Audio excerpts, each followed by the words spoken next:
జీవితంలో ఉన్నత స్థాయికి రావాలనేటువంటి క్రమశిక్షణతో కష్టపడితే సార్లాగా దేశంలో అత్యున్నత స్థాయి అయినటువంటి ఐఏఎస్ అనేటటువంటి 3 అక్షరాల పదవిని అలంకరించడం దేనికి అడ్డు? పేద కుటుంబంలోనే ఉండి ఈరోజు అంచెలంచెలుగా ఎదిగి వారు చెప్పినట్టుగా ప్రతి పరీక్షలో కూడా ఉత్తమమైనటువంటి ర్యాంకుతో అనేక ఉద్యోగాలను పొంది చివరికి తన ప్రగాఢమైనటువంటి లక్ష్యము కోరిక సంకల్పమైనటువంటి ఐఏఎస్గా అత్యున్నత శిఖరానికి అధిరోహించి ప్రజలకు సేవ చేసి వారి ద్వారా రాష్ట్రంలోనే వారు చెప్పినట్టుగా ఆరోగ్యశ్రీ లాంటి పథకాలు అమలుపరచడానికి అంటే ఒక వ్యక్తి యొక్క ఆలోచన గొప్పగా ఉన్నప్పుడు ఏదైనా సాధ్యపడుతుందని చెప్పేసి నిరూపించినటువంటి గొప్ప వ్యక్తి శ్రీ చిరంజీవి సార్ గారికి ఒకసారి గట్టిగా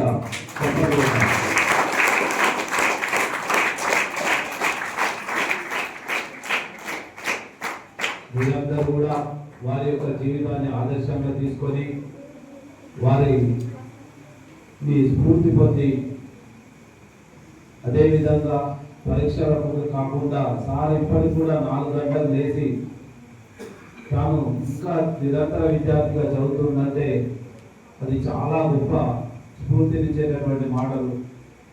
మీరు కూడా మీరే కాదు మనమందరం కూడా వారి అడుగుజాడల్లో నడిచి జీవితాన్ని ఆదర్శప్రాయంగా తీర్చిదిద్దుకోవాలని చెప్పేసి కోరుకుంటూ మా పాఠశాల తరఫున మరియు మా గ్రామాభివృద్ధి గ్రామ పాలకవర్గం తరఫున అతిథులను సత్కరించడానికి అనుమతి ఇవ్వాలని చెప్పేసి అతిథులిద్దరిని కూడా కోరుతున్నాం సార్. గౌరవనీయులైన మాది ఐఏఎస్ ఆఫీసర్, ముఖ్యంగా మాకు డైరెక్టర్ ఆఫ్ స్కూల్ ఎడ్యుకేషన్గా వర్క్ చేసినటువంటి చిరంజీవి సార్ ఐఏఎస్ గారు మరియు గ్రామ సర్పంచ్, ఉప సర్పంచ్, జీడీసీ సభ్యులు, హెడ్ మాస్టర్, స్టాఫ్, గ్రామస్తులు, విద్యార్థులు కలిగిన శుభ మధ్యాహ్నం. ఈరోజు చాలా ఆనందంగా ఉంది. ముఖ్యంగా మాజీ డైరెక్టర్ ఆఫ్ స్కూల్ ఎడ్యుకేషన్ గారితో వేదిక పంచుకోవడము, విశేషమైనటువంటి అనుభూతి ఇస్తున్నాము. వారి సమక్షంలో కూడా మాట్లాడడం, ఆ అవకాశం రావడము భవిష్యత్తు కూడా చక్కగా ఉంటుంది.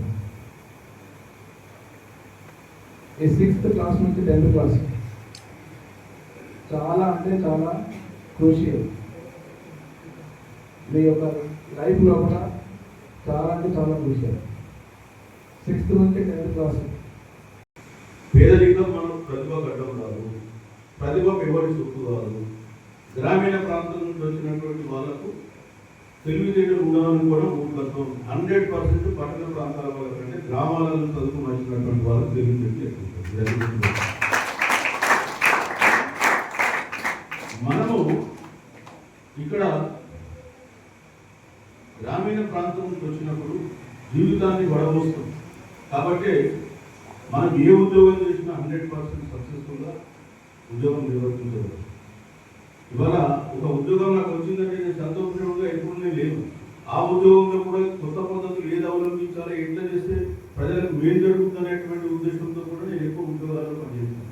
మీ అందరికీ తెలిసి ఇప్పుడు ఈ మన ఊర్లో కొంత మహిళా సంఘాలు బట్టలు కొంటుంటాయి, ఉన్నాయి లేదు మన ఊళ్ళో ఉన్నాయి.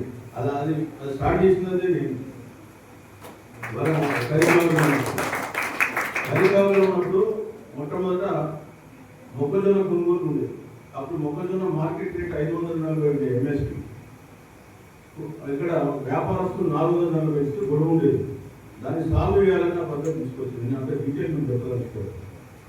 రెండో అంశం, ఇప్పుడు ఆరోగ్యశ్రీ మీ అందరికీ తెలుసు.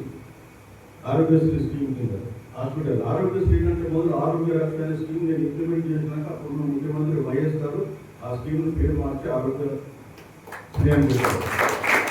నేను మనము గ్రామీణ ప్రాంతాల నుంచి మనం వచ్చినాం కాబట్టి, పేదరికం నుంచి వచ్చినాం కాబట్టి, పేదరికం అంటే ఏం చేస్తాం, సమస్యలను ఎట్లా పరిష్కరించాలని విషయం చేస్తాం. మీలో చాలా మంది తెలియకపోతే దాని కార్యక్రమం నేను గొప్ప టాలెంట్తో పుట్టినామనుకునే పొరపాటే. సో నేను ఇక్కడ మీతో షేర్ చేసుకోవాలనుకునే కొన్ని అంశాలు ఉన్నాయి. బట్ నేను మాట్లాడే బదులు మీలో నుంచి ఎవరికన్నా కొంతమంది నా నుంచి మనం తెలుసుకోవాల్సిన అంశాలు ఉంటే అడగండి. నేను మీ దాని మీద తర్వాతనే ఆన్సర్ చేస్తాను. ఎవరైనా మాట్లాడతారా? మీరు ఏమని నన్ను అడగాలంటే అడగండి. సో దట్ నా ఉపన్యాసం గురించి కవర్ చేసి ఎన్నికల కట్టాలన్నారు. మీరు ఫస్ట్ గుర్తుపెట్టుకోవాలి. చాలా మంది అనుకుంటారు, కాపులు చెప్తారు, అయ్యో మా అయ్యవ చదివేది, మా ఊరు డబ్బులు ఇవ్వలే, అయ్యో నేను ఎంకరేజ్ చేయలేదు. ఇవన్నీ కుంటి సాగు. నీకు నిజంగా చదవాలనే కాంక్ష ఉంటే 100% మనం సాధిస్తున్నాం. ఒకటి. రెండో అంశం ఏంటంటే, గ్రామీణ ప్రాంతాల నుంచి వచ్చినటువంటి వాళ్ళకు తెలివితేటలు ఉండవనుకోవడం పొరపాటు. మనకు కాన్వెంట్ స్కూళ్ళలో చదివితే వాళ్ళని ఎట్లా సాధించాలి, ఫస్ట్ రావాలి, 15 రూపాయలు మనం సాధించాలి. అట్లాంటి పట్టుదలతోటి, ఆ కసితోటి చదివి ఎస్ఎస్సిలో సెంటర్ ఫస్ట్ వచ్చే 15 రూపాయలు నేనే సాధించాను. ఎందుకంటే ఇప్పుడు 25,000 రూపాయలు, అప్పుడు 25 రూపాయలు 25,000 రూపాయలు ఇస్తున్నాం బ్యాంకు. అది కాదు దాని ఉన్న స్టోరీ. దీంట్లో ఉన్న మోరల్ స్టోరీ ఏంటి? ఇది నేను వీళ్ళు ఎంతమంది బిడీలు చేస్తాయా? ఎవరన్నా బిడీలు చేస్తారా? మీరు ఎవరికి రావాలి? మరి నేను బిడీలు చేసిన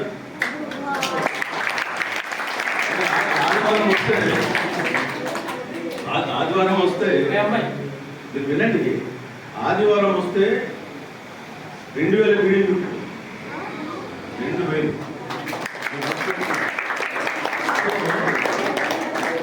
మా ఇంట్లో వీళ్ళకి ఇప్పుడు కరెంట్ లేవు. అప్పుడు మా ఇంట్లో గుడి దీపం, ఆ గుడి దీపం కింద చదువుకుంటే తెల్లారి వరకు ముక్కులో ఇంత పెద్ద మసి ఉండేది. సో అది పరిస్థితి. ఇప్పుడు మీకున్నటువంటి సౌకర్యాలు మాకు లేవు. కానీ అయినప్పటికీ కూడా అట్లాంటి పరిస్థితుల నుంచి బయట ఎట్లా రాగలిగినాం అనేది మనం అర్థం చేసుకోవాలి. మీకు చెప్పేది ఒకటి ఏంటంటే, ప్రతిభ అనేది ఎవరి సొంతం కాదు. ప్రతిభ అంటే మనం పుట్టుకతో గొప్ప టాలెంట్తో పుట్టామనుకుంటే పొరపాటే. సో నేను ఇక్కడ మీతో షేర్ చేసుకోవాలనుకునే కొన్ని అంశాలు ఉన్నాయి.